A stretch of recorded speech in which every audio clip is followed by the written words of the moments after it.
anak gunung yang saya maksud itu bukan sekedar pendaki, tapi memang secara harafiah dia memang anak gunung, anak yang lahir di gunung gitu.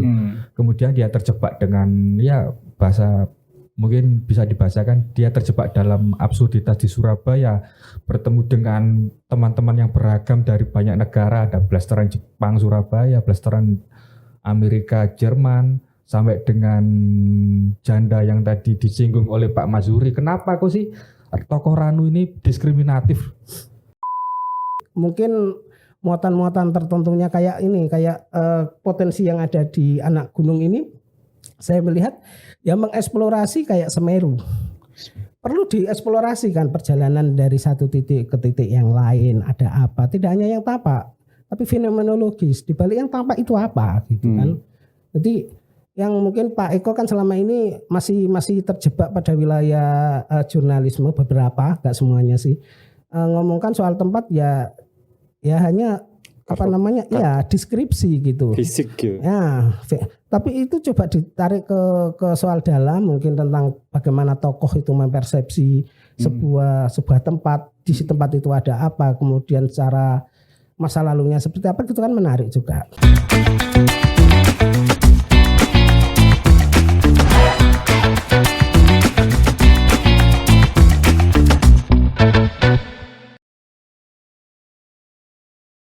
Halo Tribuners, bersama saya Muhammad Atikur Rahman, saya dosen Sastra Indonesia UIN Sunan Ampel, Surabaya.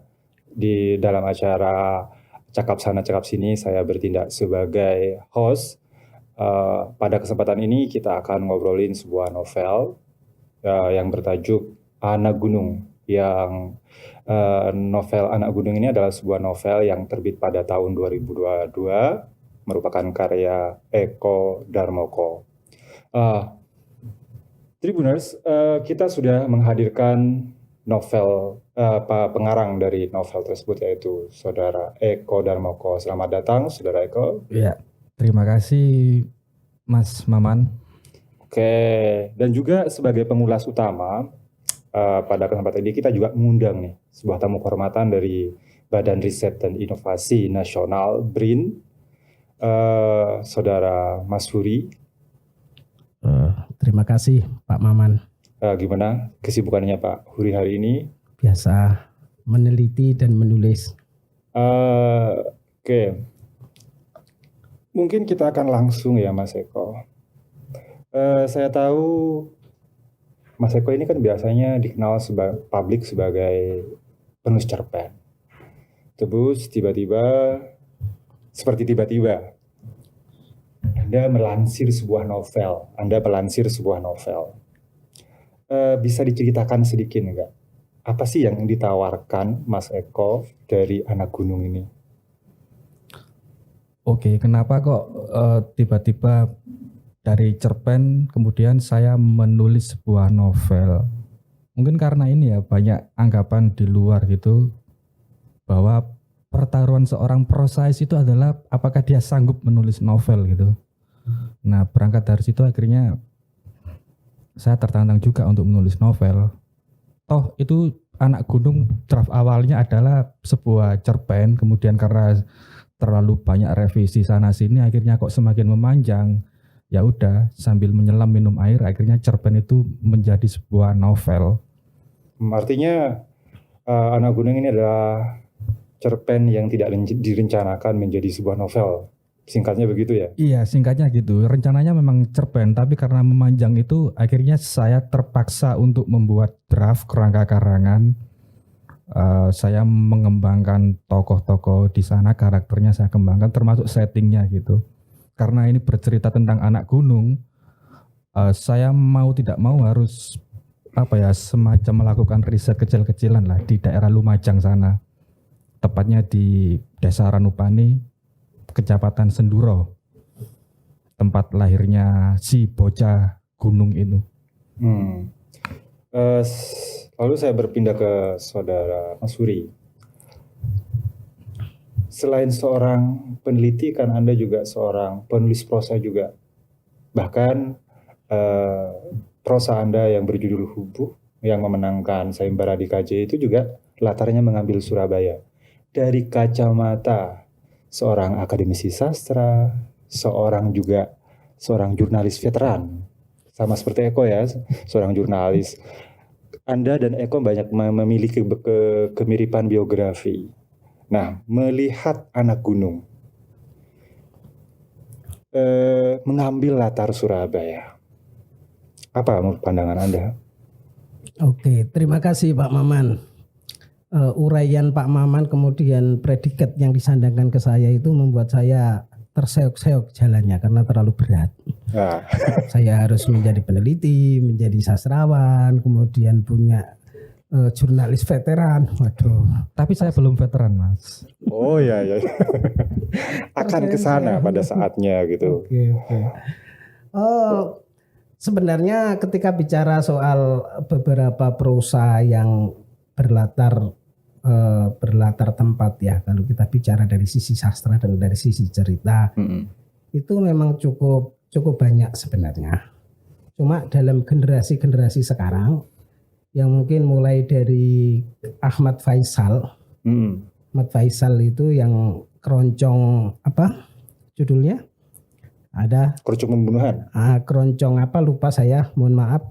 Ahmad Faisal itu kayaknya novel-novel dengan latar Surabaya yang kental itu mulai jarang. Bahkan saya pikir saya belum menemukannya. Maka ketika kawan Eko Darmoko ini menerbitkan novel dengan latar tempat Surabaya, kemudian mengeksplorasi beberapa sudut di Surabaya, meskipun untuk ini nanti kita bisa bicara di belakang layar. Ada beberapa hal yang perlu dipertanyakan. Tapi ini menarik gitu bahwa Surabaya itu memiliki tempat istimewa dalam dunia prosa di Indonesia.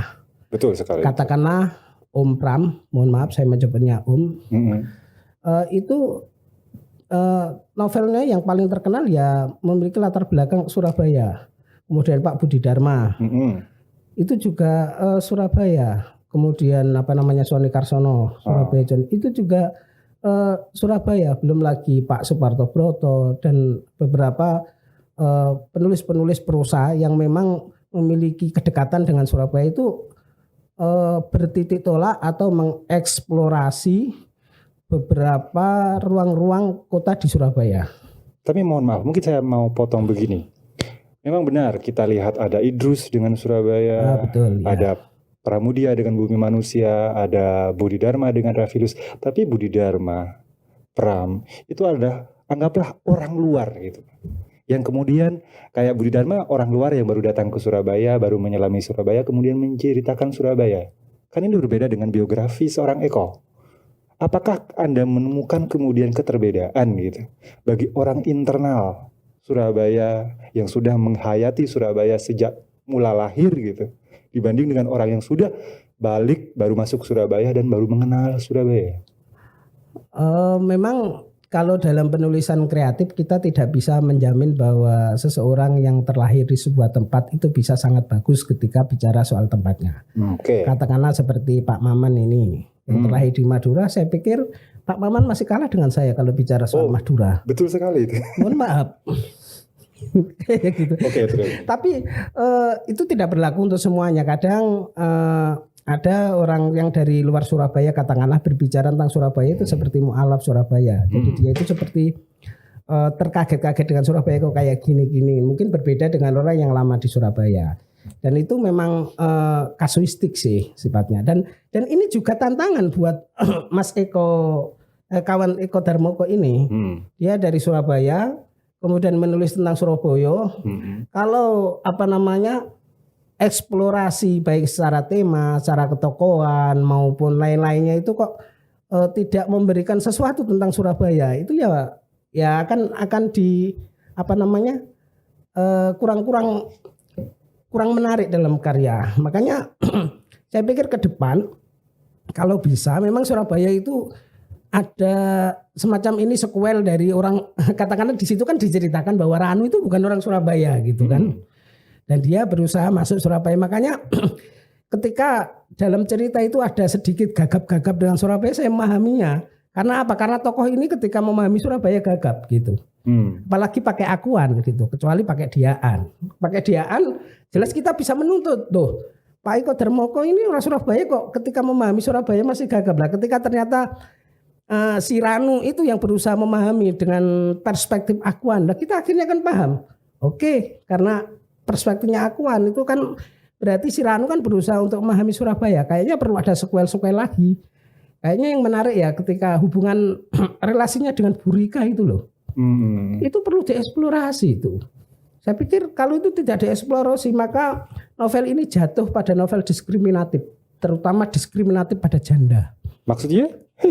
Masa dia sama Riri mau, sama Grace mau, sama Stefani atau Steph mau, lah kok sama Rika dia tidak mau? Dia apa-apain, itu kan diskriminatif pada janda. Gimana Mas Eko? Anda dianggap diskriminatif gitu? Ya wajar aja sih, kan Pak Masuri seorang peneliti, kalau beliau menemukan sesuatu yang janggal dalam novel ya saya anggap wajar aja sih gitu. Mata peneliti BRIN gitu ya, iya, yang sedang bekerja. Nah, banyak kan ulasan, bahkan di dalam yang statement yang dicantumkan dalam novel ini, SCI misalnya bahwa menyebut novel Anda itu adalah novel tualang. Kita mengenal ada genre namanya sebagai sub dari postkolonial itu ada travel writing. Terus di sini juga Mas Yanuar dari wartawan Tribun News mengatakan novel ini tentang Surabaya. Tapi kenapa kemudian Anda memilih membuka novel Anda itu dengan latar yaitu ini Jepang itu ya. Jepang. Kenapa Jepang yang harus muncul kali pertama sebagai bumbu dari novel Anda? Mengapa nggak Surabaya? Susah ini pertanyaannya. Kalau dirunut dari awal, memang seperti yang diklaim oleh sastrawan kita SJI, ini memang novel petualangan, tapi bukan petualangan yang secara teknis itu mengembara ke banyak tempat atau mendatangi destinasi baru ke destinasi lainnya gitu. Ini lebih pada ke petualangan batin mungkin seorang tokoh utama yang bernama Ranu itu. Dia memang sengaja saya tulis bukan sebagai orang Surabaya, tapi dia yang lahir di lereng Gunung Semeru di Ranupani Senduro Lumajang sana. Dia datang ke Surabaya dengan segala keterasingannya. Kemudian dia bertemu dengan kawan-kawan dari beragam tempat. Ada yang Riri dari Jepang, Grace dari blasteran Jerman Amerika. Kemudian sama Step, dia kalau dibahasakan sekarang mungkin dia crazy rich. Keluarganya punya banyak bisnis butik di Singapura dan Surabaya dan lain-lain. Kemudian seperti yang tadi Pak Masuri singgung itu, banyak penulis yang menuliskan tentang Surabaya meskipun dia bukan orang Surabaya, orang luar seperti bahasanya Mas Maman tadi. Itu menjadi tantangan buat saya. Saya yang lahir dan tumbuh di Surabaya akhirnya kok terpikir gitu. Kayaknya saya harus mempersembahkan sebuah novel deh untuk Surabaya gitu tadi. Tentunya Surabaya dengan segala kompleksitasnya, entah itu sebagai Surabaya sebagai kota metropolitan, Surabaya sebagai home base Persebaya dan boneknya. Semuanya saya rangkum di situ. Ya kurang lebih seperti itu Mas. Kalau kenapa kok memilih Jepang sebagai pembuka novel? Ini kan bentuk novel ini kan romantisme toh. Terus terang saya menyontoh teknik dari Pramudia Anantatur dalam novel Bumi Manusia. Itu kan bentuknya surat. Dia kayak menerang jauh ke masa silam, kemudian dituangkan di masa sekarang. Itu yang saya lakukan di novel Anak Gunung ini. Sebuah peristiwa kecil di restoran di Jepang, di Kitakyushu, kemudian membawa Ranu ke dalam sebuah pengembaraan angan-angan, kemudian diceritakan ulang dalam memoir atau bahasa kerennya diare gitu. Keseharian Anda kan Mas Eko sibuk dalam dunia jurnalisme, nulis berita. Kan yang artinya setiap hari Anda sudah menggeluti Surabaya. Apakah karena itu juga ketidakterpenuhan Anda dalam menulis berita sesuatu yang kurang mungkin yang kemudian Anda juga limpahkan dalam novel itu? Gimana itu? Iya betul. Kadang ketika kita memproduksi sebuah berita itu kan kita nggak bisa memasukkan gagasan atau ide kita toh, karena berita dalam kaidah jurnalistik kan adalah fakta empiris yang kita terima di lapangan, entah itu pengamatan kita terhadap TKP atau wawancara kita terhadap narasumber itu. Nah dalam novel prosa secara umum itu kan penulis, kalau saya keliru nanti dikoreksi ya Pak Uri ya. Penulis prosa itu kan dia mempunyai ruang eksplorasi yang sangat luas gitu untuk menggambarkan sebuah objek gitu. Kalau dalam novel ini objeknya tentu Surabaya gitu. Saya punya banyak cara gitu untuk mengutak-atik Surabaya ini. Surabaya ditampilkan sebagai A, sebagai B, sebagai C gitu. Mungkin itu yang ingin saya kejar dalam penulisan novel Anak Gunung. Oke, Pak Mas Huri, sebagai seorang yang sudah guide dalam dunia penulisan, nulis berita juga bisa, nulis karya sastra bisa, nulis tentang mistik juga bisa. Ahlinya ya. Nah, bagi Anda, apa terkait pernyataan Mas Eko tadi mengenai bahwa di dunia seperti jurnalisme itu ada yang namanya kita itu terjebak dalam objektifikasi kehidupan. Sedangkan kalau sastra kan adalah, kalau meminjam istilah Kunto Wijoyo, itu adalah subjektifikasi kehidupan. Tugas sastra adalah mengadili kehidupan itu sendiri. Gimana Pak?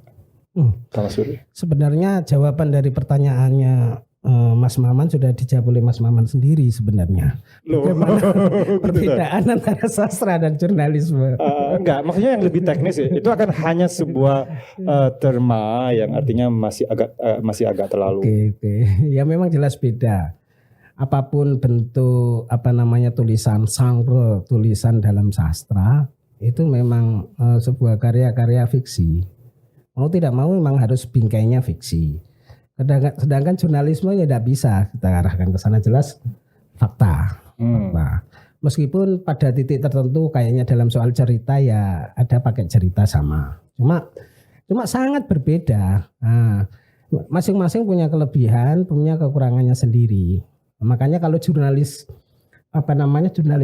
ketika melihat beberapa tulisan-tulisannya itu terlalu kering, tidak ada sentuhan manusiawi. Mereka kan pakai jurnalisme sastrawi atau pakai yang wawancara mendalam, itu ada istilahnya sendiri. Itu. Terus banyak sekali juga banyak karya-karya kita, karya-karya sastra maksudnya, itu memakai teknik-teknik jurnalisme. Ada beberapa novel itu yang memang memakai teknik-teknik jurnalisme di Amerika terutama. Jadi posisi itu, tapi memang secara hakiki, secara khitoh memang berbeda antara jurnalisme dan sastra, karena yang satu fakta, yang satu fiksi. Meskipun bagi Mas Maman yang pegandrung postmodernisme dan karya-karya mutakhir, ya mungkin antara fakta fiksi itu diaduk-aduk, digadu-gadu sebagai gado-gado atau tahu campur, tapi ya tetap berbeda. Seperti itu. Jadi kalau tadi bilang bahwa Surabaya dalam novel-novelnya Mas Eko Darmoko itu, saya pikir ya memang tidak bisa kita temukan dalam berita. Itu sangat berbeda. Ya seperti juga ketika kita membaca beberapa karya-karya sastrawan yang berlatar belakang atau mengupas tentang Surabaya, ya kita tidak bisa menemukannya dalam karya-karya jurnalisme, karena sastra memiliki wilayah-wilayah refleksi penghayatan. Kalau jurnalisme nggak ada penghayatan, ya ada, cuma kan memang apalagi sekarang jurnalisme sekarang serba cepat, serba berita pagi, siang sudah ada berita baru, sudah ada lagi, itu kan luar biasa. Dalam sastra itu ya wilayahnya istilahnya wilayah refleksi, wilayah penghayatan. Kadang ya bisa jadi peristiwa hari ini tidak ditulis hari ini, Tapi mungkin sebulan lagi, 2 tahun lagi, 5 tahun lagi modelnya kan kayak gitu. Kalau sastra, jadi wilayahnya wilayah penghayatan seperti itu.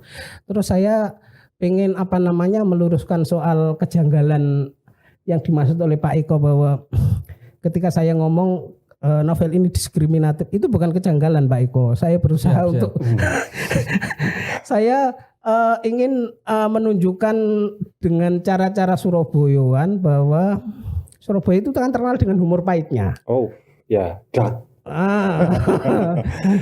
Humor pahit gitu ya. Saya tadi bilang bahwa karya ini diskriminatif pada janda karena tadi itu bagaimana tokohnya itu ketika disodori dengan ikan pindang yang belum ya kayak Grace kayak itu kok sangat lahap sekali gitu loh. Ketika disodori itu kan itu saya pikir dan kelebihan lagi mungkin kalau bicara soal kelebihan dalam novel ini humor pahitnya ada. Bahkan di bagian mana itu Pak? Nanti baca sendirilah para pemirsa, bisa dibaca dan menarik. Humor dalam karya sastra itu kan sangat sulit karena karya sastra selama ini dipandang sebagai sesuatu yang ketika dibaca itu harus mengenyutkan dahi gitu. Tapi di sini kita disuguhi ada beberapa humor dari percakapan-percakapan antara Riri dan Ranu. Kadang humornya tersambung, kadang lucu. Kemudian ada beberapa dengan step. Itu juga menarik. Dan soal humor ini saya pikir terutama humor pahit itu memang kekhasan dari kalau saya bilang kekhasan Jawa Timur lah.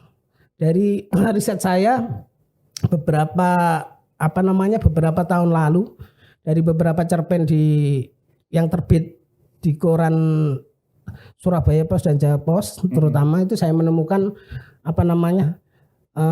nuansa-nuansa humor pahit itu. Ya. Oh iya Pak, juga mungkin saya mau menyambungkan ini. Kalau nggak salah kan akhir-akhir ini kan kayak Brini itu sangat kayaknya secara tematik tentang kesastraan juga sangat tertarik dengan studi kawasan ya, yang mengaitkan antara kajian sastra dengan kawasan. Itu gimana tuh? Dan dengan fakta misalnya kayak Anak Gunung yang mengeksplor geografi Surabaya, itu gimana nih kehadirannya? Dengan artinya dalam dunia penelitian bagi mahasiswa sastra ataupun studi-studi lain yang kemudian menjadikan sastra sebagai satu variabel gitu, karya sastra sebagai satu variabel gimana? Oke. Ini saya harus bicara soal BRIN ya. Ya, karena memang sengaja dirundung gitu. Penelitian atau riset-riset yang dilakukan BRIN itu memang mengarah ke riset-riset tidak dari satu sudut pandang. Tapi kolaborasi antar berbagai. Jadi sastra bisa berkolaborasi dengan ahli geografi, bisa kolaborasi dengan ilmuwan-ilmuwan lain dari bidang yang lain kan gitu modelnya. Jadi kalau studi kawasan saya pikir menjadi salah satu untuk mengupas beberapa karya sastra yang memang memiliki ancangan-ancangan ke arah situ. Saya beberapa kali juga mengkaji karya sastra dari konsep studi kawasan ini. Bagaimana sebuah karya sastra itu kita gali untuk bisa melihat ruang-ruang yang ada di sebuah wilayah katakanlah. Kayak seperti yang saya lakukan dengan Bojonegoro, dengan Berangwitan dan beberapa yang lain. Karena begini, konsep dari sastra sendiri itu sebenarnya yang perlu kita pahami bahwa sastra atau sebuah karya itu tidak lahir dari kekosongan. Nah, selama ini kan kalau kita bicara soal sastra selalu saja soal teks, selalu saja soal hal-hal yang terkait dengan pengarangnya. Katakanlah ketika ngomong anak gunung itu kok Pak Eko, kemudian yang lain tidak. Jadi kita juga bisa menggali hal-hal yang ada dari sistem sastra itu yang mungkin di dalamnya ternyata berbicara soal hal-hal lain. Karena apa? Karena saya melihat bahwa sebuah karya itu karya-karya hasil dari refleksi tadi. Tidak hanya refleksi, tapi juga keahlian, ilmu pengetahuan, sedikit makrifat, gitu. Berat juga ya. Kayak gitu. Jadi seorang penulis, seorang sastrawan itu kalau saya mengacu pada pemikirannya Pak Bagdi Sumanto, Gimana itu? adalah seorang yang jenius. Pak Bagdi kan selalu kayak gitu kalau di perkuliahan. Mahasiswa karya sastra adalah sastrawan adalah seorang yang jenius. Kalau Pak Budi bilang Maka kalian kalau ingin mempelajari karya sastra ini, kalian harus berpikir secara jenius. Pak Bagdi Sumanto almarhum mendiang ya. Ya, mendiang. Dan karena itulah maka ketika karya sastra itu dibedah dari berbagai sisi, saya pikir menarik malah.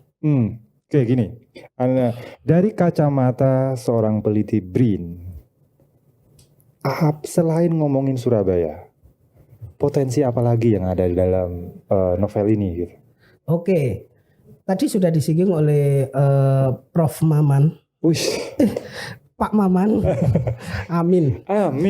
Menuju ke arah Prof. Maman kan sudah ada Prof. Maman. Di Surabaya kan belum ada Prof. Maman. Yang sekarang tren itu associate profesor gitu. Walaupun masih sudra gitu, secara kepangkatan itu sudah associate, entah ilmunya kayak apa itu. Seperti yang dinyatakan oleh Mas Maman tadi, ada kecenderungan ini sebagai novel perjalanan. Kalau novel perjalanan akan sangat menarik karena apa? Karena di Indonesia itu belum banyak yang masuk ke wilayah itu, meskipun sebenarnya novel-novel perjalanan itu sangat prosa ya, bukan novel ya, prosa perjalanan sekarang kan dapat kita lihat dari berbagai berbagai media. Banyak, tapi kalau novel kan ya bisa kita hitung dengan jari. Terlebih karena saya menggeluti dunia manuskrip kuno dan filologi, saya menemukan bahwa Sangro, novel perjalanan yang konon katanya itu dari luar sana, itu sebenarnya berakar kuat dalam tradisi kesastraan di Nusantara. Kayak cerita Panji misalnya gitu tuh. Tidak hanya Panji, kalau kita ngomong Serat Centini, kemudian besok yang saya presentasi di Jakarta itu Serat Sindujoyo, kemudian Serat Jatisworo, kemudian Sabrek itu semuanya prosa perjalanan, bukan novel lah ngomongnya, karya-karya yang terkait dengan itu. Dan itu memang Negara Kertagama sendiri kalau di Mojopahit itu kan juga karya-karya perjalanan. Seperti itu. Jadi secara Sangro ya itu berakar kuat dalam tradisi sastra di Nusantara sebenarnya. Ya, jadi mungkin muatan-muatan tertentunya kayak potensi yang ada di Anak Gunung ini, saya melihat ya mengeksplorasi kayak Semeru. Perlu dieksplorasi kan perjalanan dari satu titik ke titik yang lain, ada apa, tidak hanya yang tampak tapi fenomenologis di balik yang tampak itu apa gitu kan. Jadi yang mungkin Pak Eko kan selama ini masih terjebak pada wilayah jurnalisme, beberapa, gak semuanya sih, ngomongkan soal tempat ya hanya deskripsi gitu, fisik gitu. Ya, tapi itu coba ditarik ke soal dalam, mungkin tentang bagaimana tokoh itu mempersepsi sebuah tempat, di tempat itu ada apa, kemudian secara masa lalunya seperti apa, itu kan menarik juga sebenarnya. Semeru, terus ada lagi tentang Surabaya juga gitu, perjalanan Surabaya juga perlu. Ya, kayak dalam kota katakanlah keluyurannya Rafilus.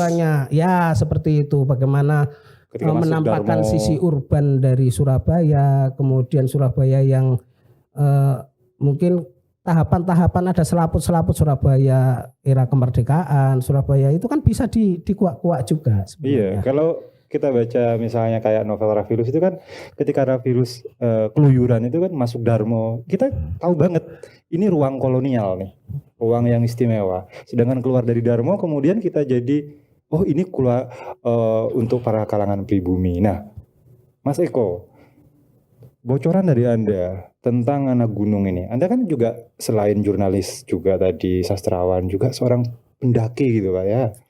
Iya betul. Ini mungkin ini apalagi nih bagi Tribuners. Dan itu sangat terasa kalau soal pendakian itu. Mohon maaf saya potong dulu sebelum beliaunya, nanti beliaunya yang akan memberi. Itu sangat terasa bahwa karya ini karya seorang tidak hanya pecinta alam atau seorang yang takjub dengan pendakian gitu enggak, tapi seorang pelaku. Pelaku. Nah, itu saya pikir juga memiliki kemungkinan untuk dieksplorasi. Mungkin seperti miliknya siapa yang ada novel 5 cm apa-apa gitu kalau nggak salah, itu kan juga tentang pendakian. Kan? Tapi ini digambarkan aja agak sedikit realisme magis gitu. Ada sastra perjalanannya, ada realisme magis, kemudian lokasinya di Semeru. Kurang apa gitu? Ngeri habis itu. Ayo Mas Eko, gimana ini? Sebagai seorang pendaki, Anda mengais kenangan-kenangan Anda, terus Anda kemudian tuliskan dalam novel. Apalagi yang menarik dari sisi-sisi ini? Selain Surabaya tadi itu deh, tentang gunung nih, pendakian gitu. Saya mengutip tulisan teman saya dari Probolinggo, namanya Aik Rahman Hakim. Dia menulis resensi novel Anak Gunung di sebuah media nasional gitu. Di dalam suatu paragraf dia menulis kurang lebih seperti ini.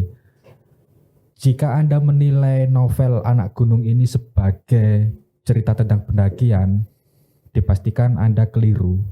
Karena novel ini menitik beratkan pada pergaulan Ranu sebagai orang pendatang di Surabaya dengan segala kompleksitasnya dia bergaul dengan kawan-kawannya gitu.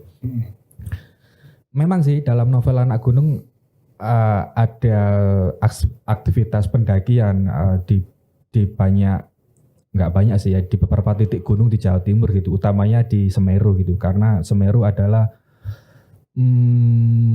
rumah kelahiran Ranu dalam tanda kutip. Ranu itu lahir di desa Ranupane di Kecamatan Senduro, Lumajang. Itu letaknya persis di bawah Gunung Semeru. Di sana ada pos pendakian namanya juga pos Ranupane. Mungkin ya karena saya memberi judul Anak Gunung, kemudian pembaca itu menafsirkan bahwa oh ini pasti novel tentang pendakian, tentang perjalanan. Oke lah, memang itu benar. Memang dalam novel itu ada pendakian, ada perjalanan gitu, yang tadi Mas Maman sebut sebagai bagian dari postkolonial travel writing. Oke ya, nggak masalah sih. Cuman ini Anak Gunung yang saya maksud itu bukan sekedar pendaki, tapi memang secara harafiah dia memang anak gunung, anak yang lahir di gunung gitu. Kemudian dia terjebak dengan, ya bahasa mungkin bisa dibahasakan, dia terjebak dalam absurditas di Surabaya, bertemu dengan teman-teman yang beragam dari banyak negara, ada blasteran Jepang Surabaya, blasteran Amerika Jerman, sampai dengan janda yang tadi disinggung oleh Pak Mazuri. Kenapa kok sih tokoh Ranu ini diskriminatif? Dengan Steph dia mau menjalin hubungan, dengan Riri dia mau menjalin hubungan, dengan Grace dia menjalin hubungan. Kenapa kok dengan Burika nggak mau? Ya karena Burika atasannya Pak Mazuri. Ranu mencoba untuk menghormati. Oh ya, saya bawaan, saya harus menghormati. Belum nonton drakor nih. Iya, Di drakor padahal sudah sangat lazim mencintai atasan. Nah itu lazim, kata kuncinya lazim. Saya ingin keluar dari bayang-bayang kelaziman itu. Saya nggak mau menampilkan wah ternyata Ranu kayak gini ya, semuanya diembat itu. Saya potong Mas Eko. Surabaya menurut Anda itu bagaimana? Artinya begini, dari awal Anda bicara tentang bahwa Anak Gunung ini adalah novel yang saya dedikasikan untuk Surabaya. Nah, kita tahu kan juga bahwa sudah ada beberapa novel-novel yang bicara tentang Surabaya. Artinya meletakkan Surabaya sebagai, baik itu sebagai sebuah latar konflik atau apa, kayak Bumi Manusia, Surabayanya Idrus, Rafilusnya Budi Dharma, Hubuhnya Mas Huri, Keroncong Cintanya Ahmad Faisal. Nah, apa yang Anda temukan sebagai ruang eksplorasi yang belum digarap oleh mereka itu sehingga Anda kemudian menuliskannya dalam Anak Gunung ini? Oke. Mendeskripsikan sebuah kota itu memang hal yang sangat sulit sih. Enggak cuman oleh warga pendatang, oleh warga asli pun kayaknya sulit banget gitu. Ketika menulis Anak Gunung, saya mencoba memetakan gitu tentang siapa aja sih yang pernah menulis tentang Surabaya. Ada Idrus, ada Pramudia, ada Budi Dharma, Suparto Brata, Ahmad Faisal, dan Pak Mazuri. Sony Karsono juga. Sony Karsono itu.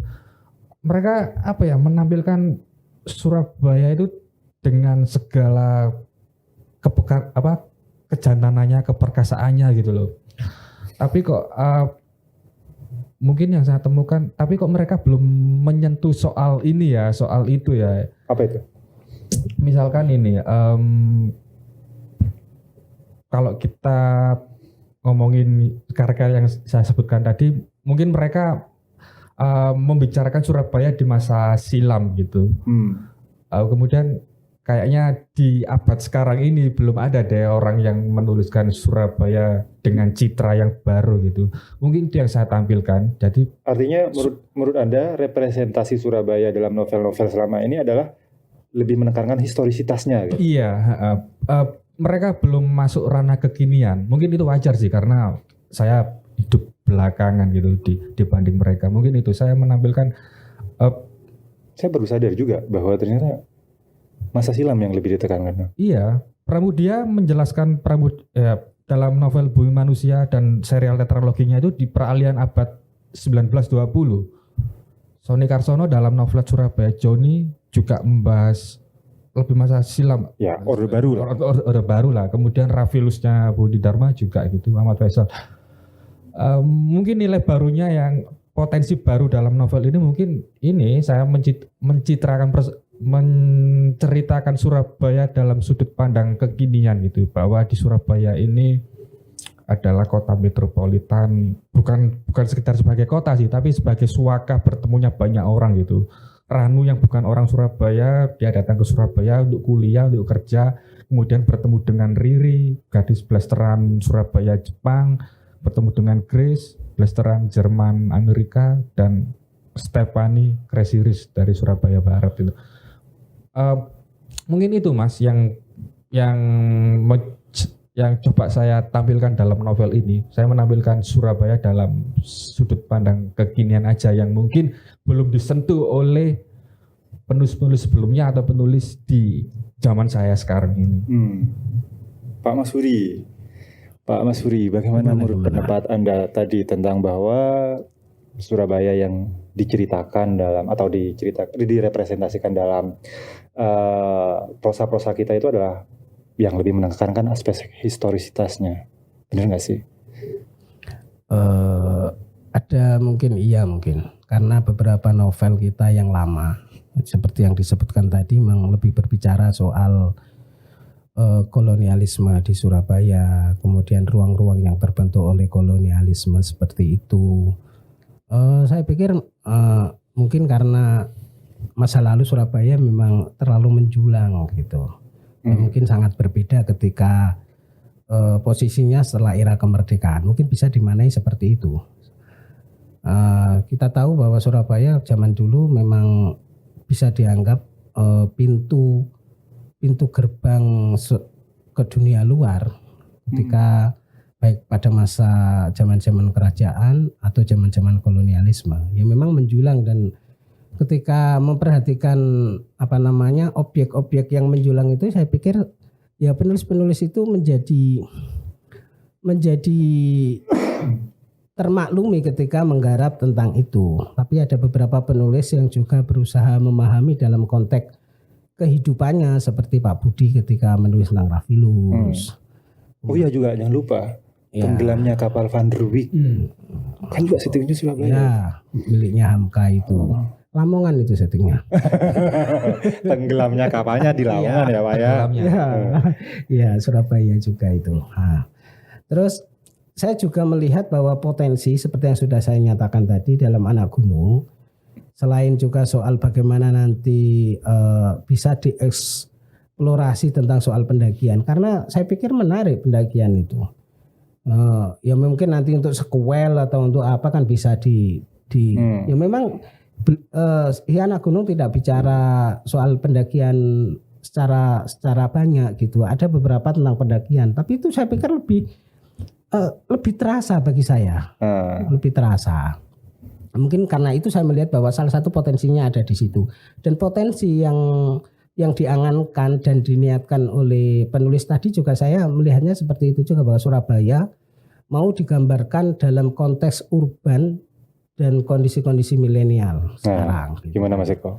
Ya. Ada tawaran untuk membuat Anak Gunung versi revisi. Loh, bukan versi revisi istilahnya. Kan novel itu biasanya ada yang 3 atau bentuk yang lain. Kan tidak masalah Pak. Hulu Balang Rajanya Nur Sultan Iskandar kan awalnya di 34 dibuat, tapi kemudian di pengantar. Kalau di masa lalu enggak apa-apa. Soalnya sekarang itu kan percepatannya kan nggak bisa seperti itu. Oh iya. Iya, kita daripada merevisi, kita bikin baru lagi kan gitu Pak Iko ya. Iya, sepakat gitu. Oke. Nah, soal Surabaya tadi yang mungkin berusaha untuk dieksplorasi oleh Mas Eko adalah posisi Surabaya sebagai kuali peleburan berbagai budaya yang sejak dulu itu ada. Nah, iya. Kita bicara tentang ini dia konteksnya konteks milenial kekiniannya. Ada yang dari sini. Memang terasa itu. Terasa. Saya mau bicara tentang suatu proyeksi Pak. Tentang gini.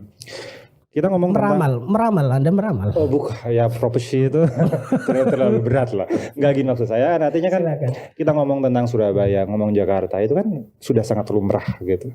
Jadi setting dari sebuah novel. Kalau di masa lalu biasanya kan gerak setting itu kan berganti antara desa kota, antara dunia Melayu dengan dunia Jawa. Nah, Surabaya di antara setting-setting yang lain Pak. Taruhlah Jakarta, taruhlah Minangkabau, taruhlah tempat-tempat yang lain. Apa yang bisa semacam dieksplor oleh para tribuners misalnya yang berniat untuk kemudian juga membuat prosa tentang Surabaya di mata seorang peliti BRIN yang terhormat.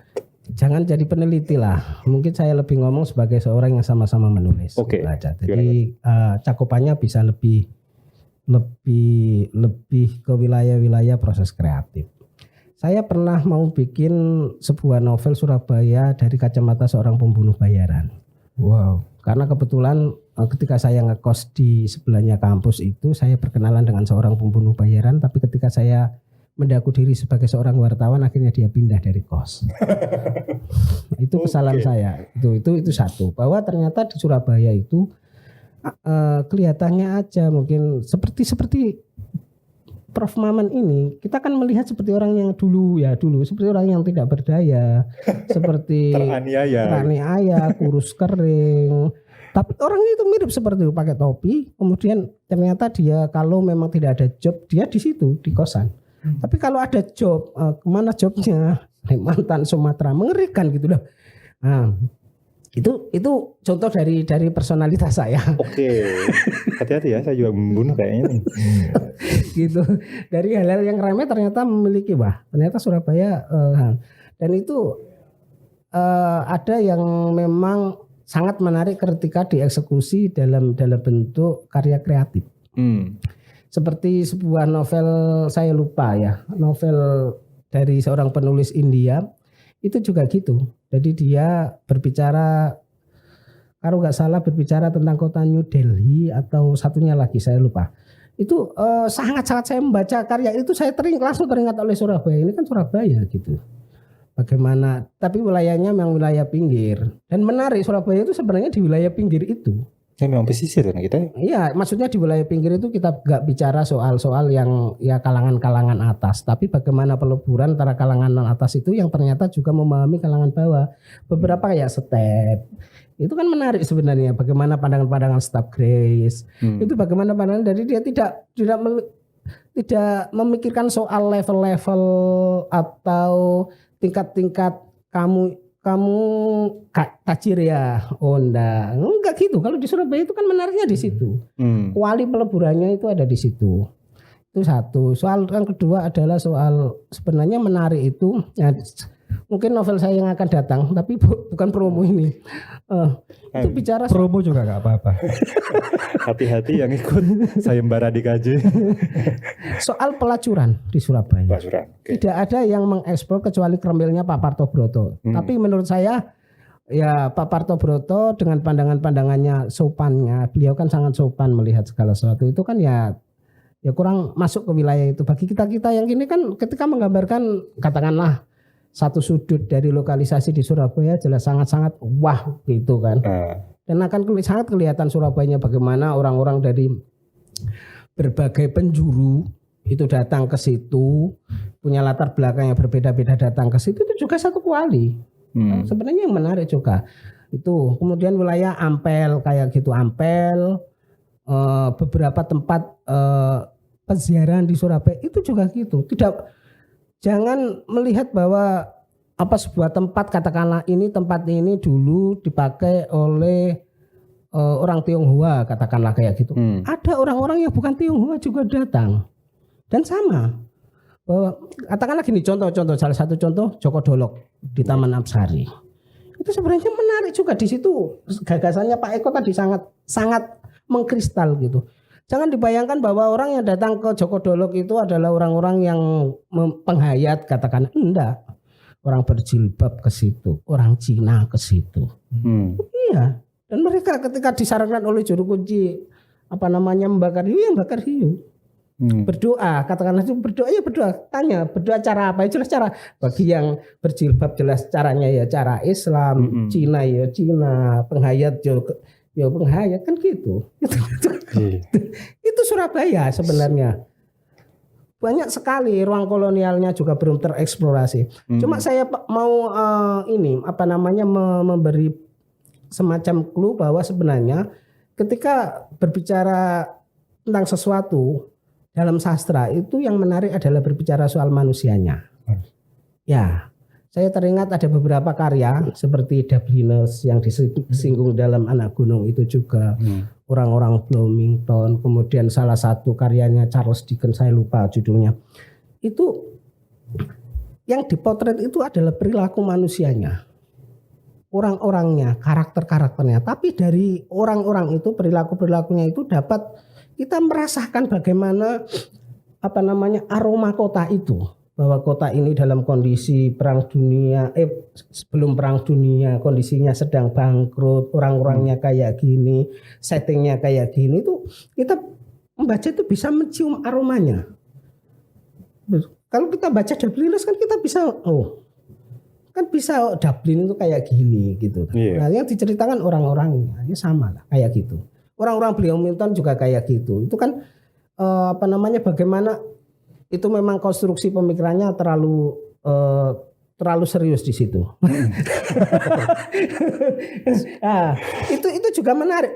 Saya kepikiran bagaimana kalau bicara soal orang-orang Karangmenjangan. Nah, itu kan bisa kan? Ya Karangmenjangan itu, dan itu menariknya apa? Di antara satu kampung dengan kampung yang lain itu berbeda. Surabaya. Dan itu menarik. Ada yang adu doro, orang yang suka adu doro, ada yang kayak gitu kan menarik sebenarnya. Memotret yang itu. Gimana Mas Eko? Katanya ke Mas Eko juga. Bruners. Ya tentu saja nanti ini juga mungkin ya nanti vokalisnya si Lampu Kau Karis itu pasti mendengar ini. Dan dia akan berpikir sebagai seorang antropolog nanti mungkin dia akan nyisir kota Surabaya itu. Halo Karis. Tapi gini, ada yang menarik tadi dari apa yang disampaikan Mas Maman sama Pak Mazuri gitu, bahwa porsi jurnalistik itu agak terbatasi karena apa yang disampaikan dalam jurnalistik itu kan hal-hal yang empiris, hal-hal yang diterima si wartawan dari pengamatan lapangan atau narasumber. Nah, sastra kan lebih luas gitu, sastra lebih bebas dalam memberikan informasi atau menyuguhkan fakta-fakta dalam tanda kutip yang tidak bisa disampaikan dalam jurnalistik gitu. Misalkan gini, saya beri contoh, karena ini novel Anak Gunung tentang pendakian. Ketika kita mencari informasi tentang pendakian misalkan di Afrika gitu, di Gunung Kilimanjaro gitu, saya tuh sempat terjebak dalam anggapan kayak gini. Tulisan Ernest Hemingway, Snow on Kilimanjaro itu lebih lengkap daripada tulisan-tulisan travel blogger gitu. Ada hal yang nggak bisa disampaikan oleh jurnalistik dalam penggambaran Kilimanjaro ketimbang yang jika dibandingkan dengan Kilimanjaro-nya Ernest Hemingway itu lebih komplit banget gitu. Misal tentang apa istilahnya, kalau di sini porter, di situ apa ya namanya, serma atau apa gitu. Itu Hemingway menjelaskan kehidupan porter ini kayak gini loh. Di alam liar itu kayak gini. Itu yang nggak didapat dalam tulisan jurnalistik atau blogger travel gitu. Misalkan contoh lagi, dulu sebelum era internet ya, mungkin tahun awal-awal 2000-an gitu atau apa gitu, saya mencari informasi tentang Manhattan. Kalau nggak salah waktu itu saya tertarik karena nonton film Home Alone, yang film Natal anak kecil. Itu saya mencari informasi tentang Manhattan. Dapatnya malah cerpennya Omar Khayyam gitu. Dan ternyata penggambaran Manhattan-nya si Omar Khayyam ini lebih kompleks dari mungkin sih film atau laporan Home Alone itu. Iya, atau laporan jurnalis di sana gitu. Nah, dalam Anak Gunung ini itu yang ingin coba saya tampilkan gitu. Saya memberi tawaran ini loh Surabaya versi sastra gitu, bukan Surabaya versi jurnalistik gitu.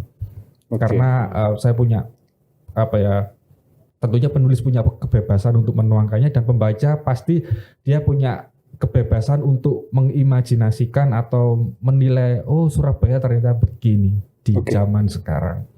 Pak Maman 3 menit lagi penutup. Siap, sudah saya baca.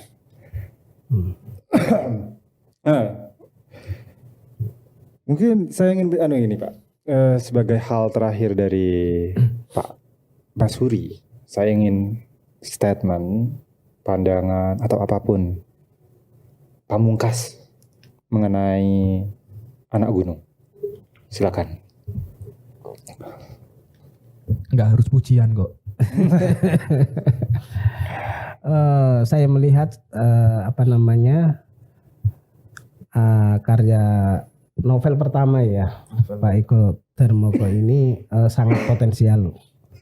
Sangat potensial untuk dikembangkan ke beberapa penulisan lagi.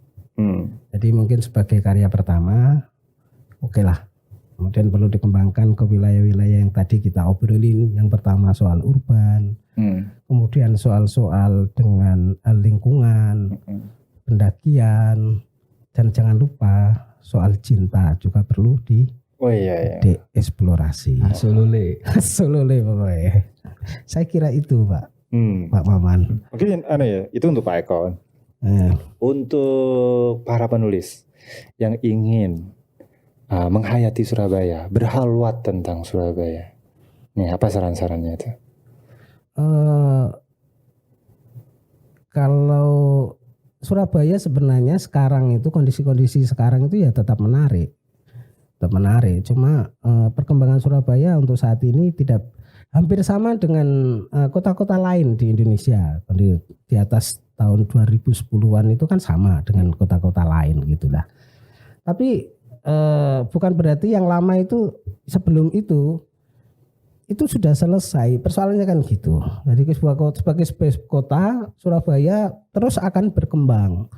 Cuma yang sampai sekarang yang perlu kita dedah kembali, kita pertanyakan ulang kembali adalah konstruksi kita yang kadung kita amini sebagai sebuah kebenaran bahwa Surabaya adalah A, adalah B, adalah C. Katakanlah kayak gini. Benarkah Surabaya itu terbentuk dari asal usul Suro dan Boyo? Lah kayak gitu kan kita perlu juga, apakah ujung galuh itu ada? Saya beberapa menemukan bukti bahwa itu perlu dibongkar kembali. Dan apakah kita berani? Oke.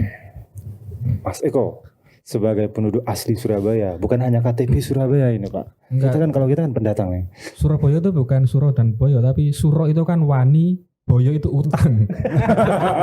Masuk. Itulah guyonan gelap. Betul, humor pahitnya salah satunya itu. Gitu. Ludruk itu. Wani utang. Suro wani, Boyo utang. Wani utang.